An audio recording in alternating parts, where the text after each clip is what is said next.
जो तुझसे लगन लगाए वो तुझ में ही खो जाए।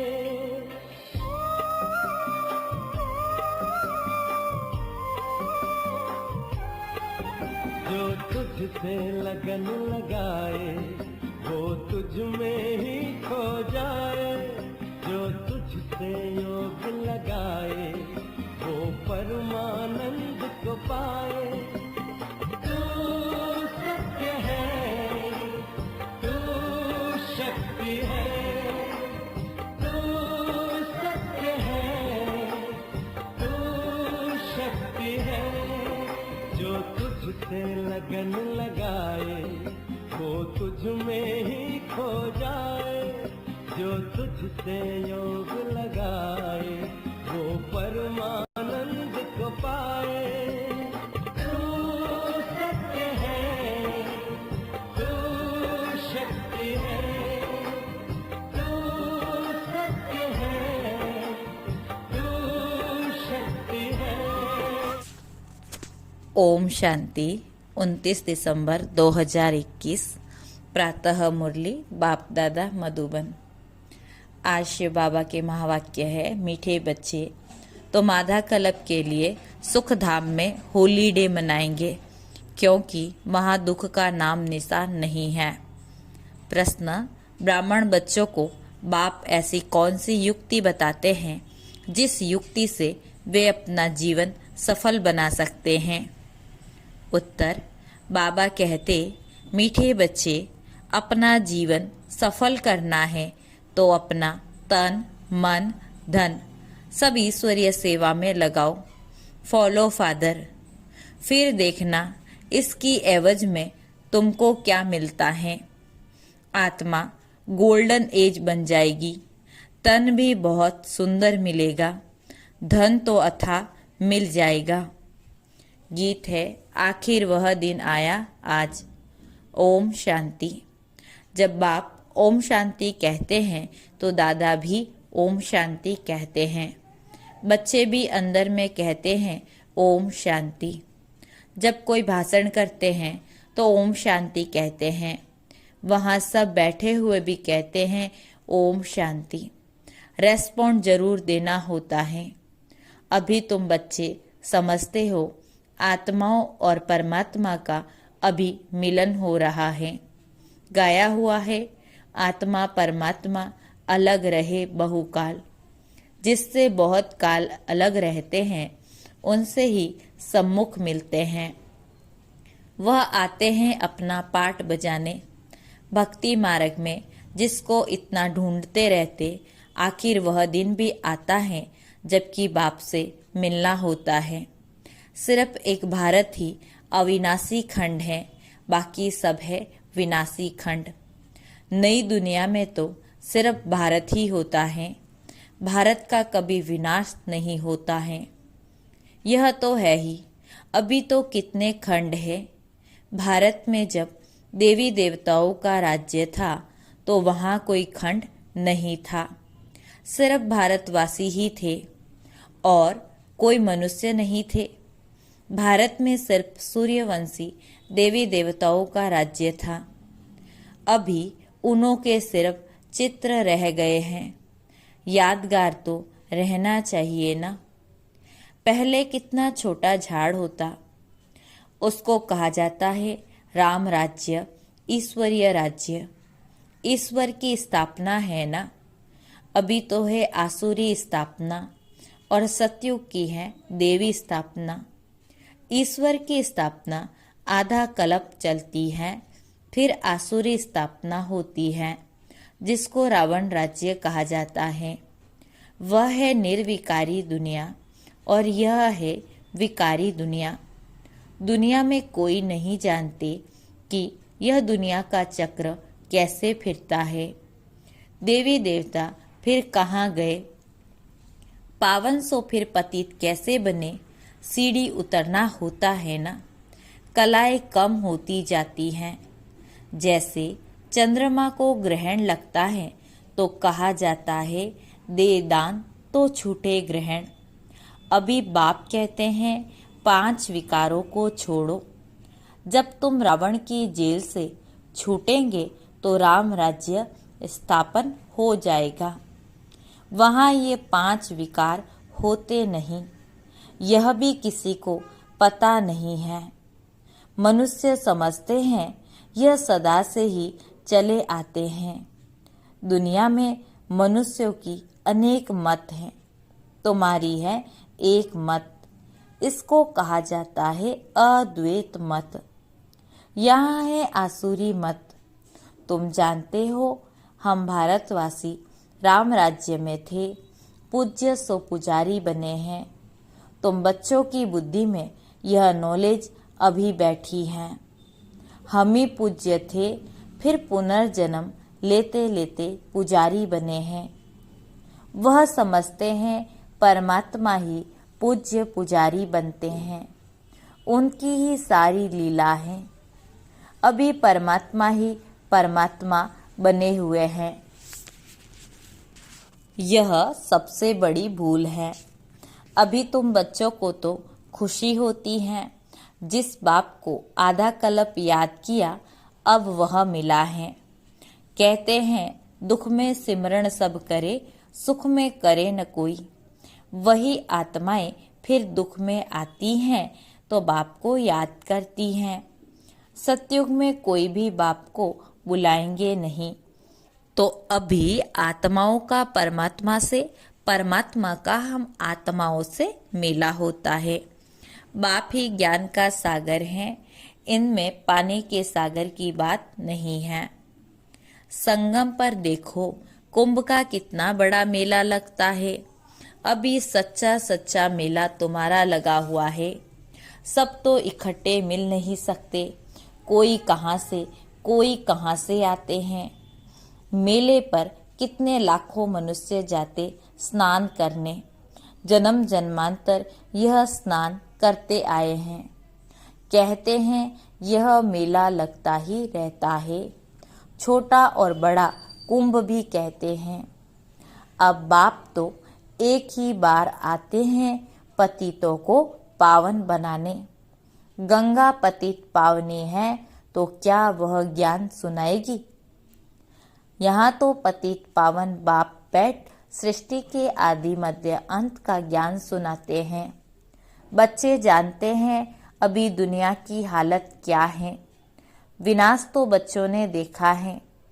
अर्जुन तो यह ब्रह्मा ठहराना, यह तो है मनुष्य का रथ। यह बताते हैं हमने विनाश भी देखा, अपनी राजधानी भी देखी, तब छोड़ा। घर आदि सब कुछ फट से छोड़ दिया। विनाश तो होना ही है, यह कोई नई बात नहीं है। यह है ईश्वरीय दरबार, इसमें कोई पतित को बैठना नहीं चाहिए, नहीं तो वह एकदम रसातल में चला जाएगा पतित बनने से।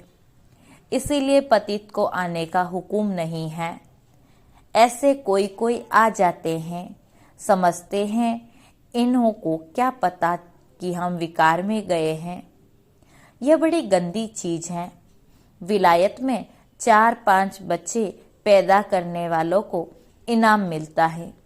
सतयुग में तो एक ही बच्चा होता है, सो भी विकार की वहाँ बात नहीं है।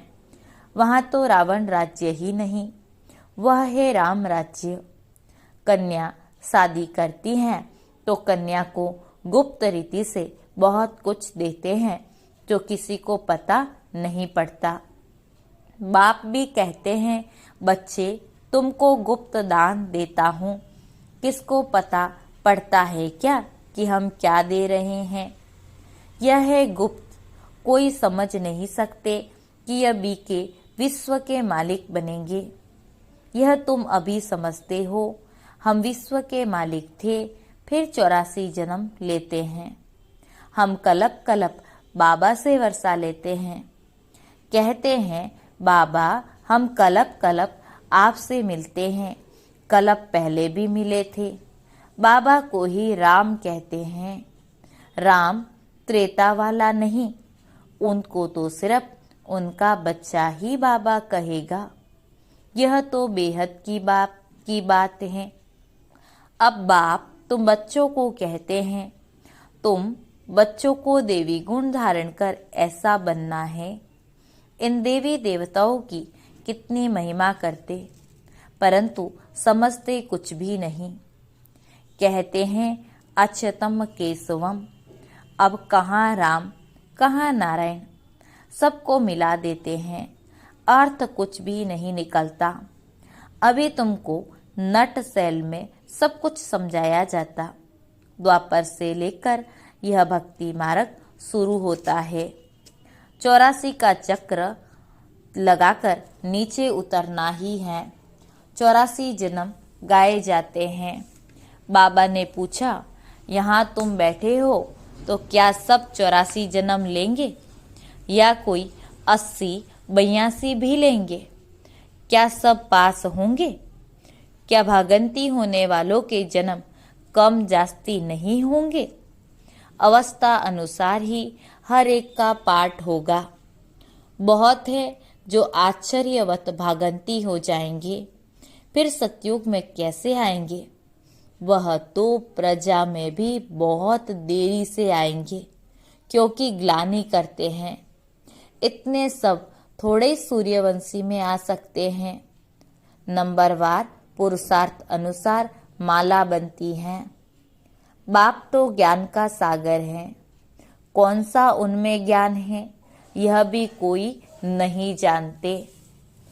तुमको अब ज्ञान मिल रहा है, वह तो सिर्फ स्तुति करते हैं, समझते कुछ भी नहीं। इसको कहा जाता है भक्ति मार्ग। त्योहार भी जो मनाते हैं वह है सब इस समय के, जो फिर बाद में मनाए जाते। तुमको तो आधा कल्प सुख में हॉलीडे मिल जाती हैं, अभी दुख का नाम नहीं देखेंगे। हॉलीडे हो जाता क्योंकि तुम पवित्र हो जाते हो ना। बाप समझाते हैं तुम्हारा यह अंतिम जन्म है। जब रावण राज्य शुरू होता है उसको मृत्युलोक कहा जाता है। मृत्युलोक मुर्दाबाद, अमरलोक जिंदाबाद। सुख दुख राम रावण का यह खेल है। राम द्वारा तुम राज्य पाते हो, रावण द्वारा तुम राज्य गंवाते हो। बाप कहते हैं तुम अपने जीवन को नहीं जानते हो और कोई ऐसे कह न सके, बाप ही बतलाते हैं। वह तो 84 लाख कह देते हैं, फिर तो कल्प की आयु लाखों वर्ष हो जाती है। कुछ भी बुद्धि में नहीं आता जो इन बातों को समझ सके। कल्प की आयु भी रॉन्ग लिख दी है। ये शास्त्र आदि सब भक्ति मार्ग के हैं। तुम बच्चों को कितना सहज समझाया जाता है, आगे चलकर और अच्छी रीति समझाएंगे। जब कोई मरता है तो उस समय सिर्फ थोड़ा वैराग्य आता है, उसको कहा जाता है शमशानी वैराग्य। शमशान से बाहर निकल मार्केट में गए तो खलास, जाकर मांस मदिरा खरीद करेंगे। तुम बच्चों को इस समय है सारी पुरानी दुनिया से वैराग्य। बाबा समझाते हैं वैराग्य 2 प्रकार का है। निवृत्ति मार्ग वालों का है हद का वैराग्य। यह प्रवृत्ति मार्ग के लिए ज्ञान नहीं देंगे। दोनों पवित्र बनो यह सन्यासी कह नहीं सकते, गीता वह सुना न सके। तुमको तो ज्ञान सागर से ज्ञान मिलता है, वह समझते भी है परंतु उनको डर रहता है। आगे चलकर मान लेंगे बरोबर गीता कृष्ण ने नहीं सुनाई। अगर अब कहेंगे तो उनके सब फॉलोअर्स भाग जाएंगे। फट से कहेंगे इनको बीके का जादू लगा है। अब बाप समझाते हैं अगर देवता बनना है तो देवी गुण धारण करो। मुख्य बात है पवित्रता की। यहाँ मनुष्यों का खान पान ही देखो कितना आसुरी है। जन्म जन्मांतर की पाप आत्माएं हैं, पुण्य आत्मा एक भी नहीं। अभी तुम बन रहे हो। सतयुग में सब पुण्य आत्माएं होती हैं। वहाँ है ही शिष्टाचारी पावन, यहाँ है भ्रष्टाचारी पतित। सतयुग में 5 विकार होते नहीं। राम राज्य और रावण राज्य में कितना फर्क पड़ जाता है। इसको तो रावण राज्य ही कहेंगे ना। पतित पावन एक ही गॉडफादर है। तुम जानते हो वह हमारा बेहद का बाप है। बेहद के बाप रचयिता को रचना याद करती है। बाबा ने समझाया है सतयुग में एक बाप, फिर होते हैं 2 बाप, लौकिक और पारलौकिक। तुमको तो 3 बाप हैं, लौकिक, पारलौकिक, अलौकिक। भक्ति मार्ग में लौकिक बाप होते भी पारलौकिक बाप को याद करते हैं। यहाँ तो ये वंडरफुल है, बाप और दादा दोनों बैठे हैं। यह भी तुम बच्चे जानते हो, फिर घड़ी घड़ी भूल जाते हो।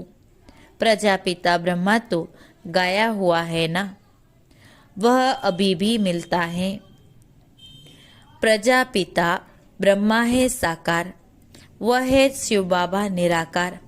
निराकार साकार दोनों इकट्ठे हैं, दोनों का हाईएस्ट पोजीशन है। बाप सिर्फ कहते हैं अपने को आत्मा समझो। आत्मा अविनाशी है, यह देह विनाशी है। एक शरीर से आत्मा निकल जाकर दूसरा शरीर लेती। तुमको रोने की दरकार नहीं। मनुष्य शरीर को याद करने से रोते हैं, तुमको रोने की दरकार नहीं। सतयुग में कभी रोते नहीं, वहाँ है ही मोह जीत। यह सब बातें तुमको संगम पर ही समझाई जाती हैं। तुमको यह लक्ष्मी नारायण का चित्र देखकर बहुत खुशी होनी चाहिए। इसीलिए बाप ने कहा है यह लक्ष्मी नारायण त्रिमूर्ति का बेज व मेडल जेब में डाल दो। घड़ी घड़ी पॉकेट से निकाल कर देखो, ओहो हम तो यह बनने वाले हैं। बहुत खुशी होगी। औरों को भी दिखाकर खुश करो कि हम यह बन रहे हैं। देखने से खुशी होगी। मैं तो शिव बाबा का बच्चा हूँ, मुझे किसी बात की क्या परवाह करनी है। कुछ घाटा पड़ा सो क्या, हम तो भविष्य में 21 जन्मों के लिए पद्मपति बनते हैं। देखो बाबा ने तो सब कुछ दे दिया ना, फिर फायदे में है या घाटे में। बाबा अब सम्मुख समझा रहे हैं, तुम्हारा यह धन दौलत सब कुछ मिट्टी में मिल जाने वाला है। अपना जीवन सफल करना है तो अपना तन मन धन इसमें लगाओ, फिर इसके एवज में देखो तुमको क्या मिलता है। आत्मा भी गोल्डन बन जाती तो तन भी सुंदर, धन तो अथाह होता ही है। अच्छा मीठे मीठे सिक्की लदे बच्चों प्रति माता पिता बाप दादा का याद प्यार और गुड मॉर्निंग। रूहानी बाप की रूहानी बच्चों को नमस्ते। रूहानी बच्चों की रूहानी बाप दादा को याद प्यार और नमस्ते। धारणा के लिए मुख्य सार। फर्स्ट पॉइंट, मैं शिव बाबा का बच्चा हूँ। मुझे भविष्य 21 जन्मों के लिए पद्मपति बनना है। इसी खुशी में रहना है और सबको खुश करना है। किसी बात की परवाह नहीं करनी है। दूसरा, एक बाप की अद्वैत मत पर चलकर बेहद का वैरागी बनना है। एक बाप को फॉलो करना है। वरदान, रूहाब और रहम के गुण द्वारा विश्व नवनिर्माण करने वाले विश्व कल्याणकारी भव। विश्व कल्याणकारी बनने के लिए मुख्य 2 धारणाएं आवश्यक हैं। एक ईश्वरीय रूहाब, दूसरा रहम। अगर रूहाब और रहम दोनों साथ साथ और समान है तो रूहानियत की स्टेज बन जाती। और तो जब भी कोई कर्तव्य करते हो व मुख से शब्द वर्णन करते हो तो चेक करो कि रहम और रूहाब दोनों समान रूप में है। शक्तियों के चित्रों में इन दोनों गुणों की समानता दिखाते हैं। इसी के आधार पर विश्व नवनिर्माण के निमित्त बन सकते हो। स्लोगन है, बाप के प्यार के पीछे व्यर्थ संकल्प न्योछावर कर दो, यही सच्ची कुर्बानी है। ओम शांति।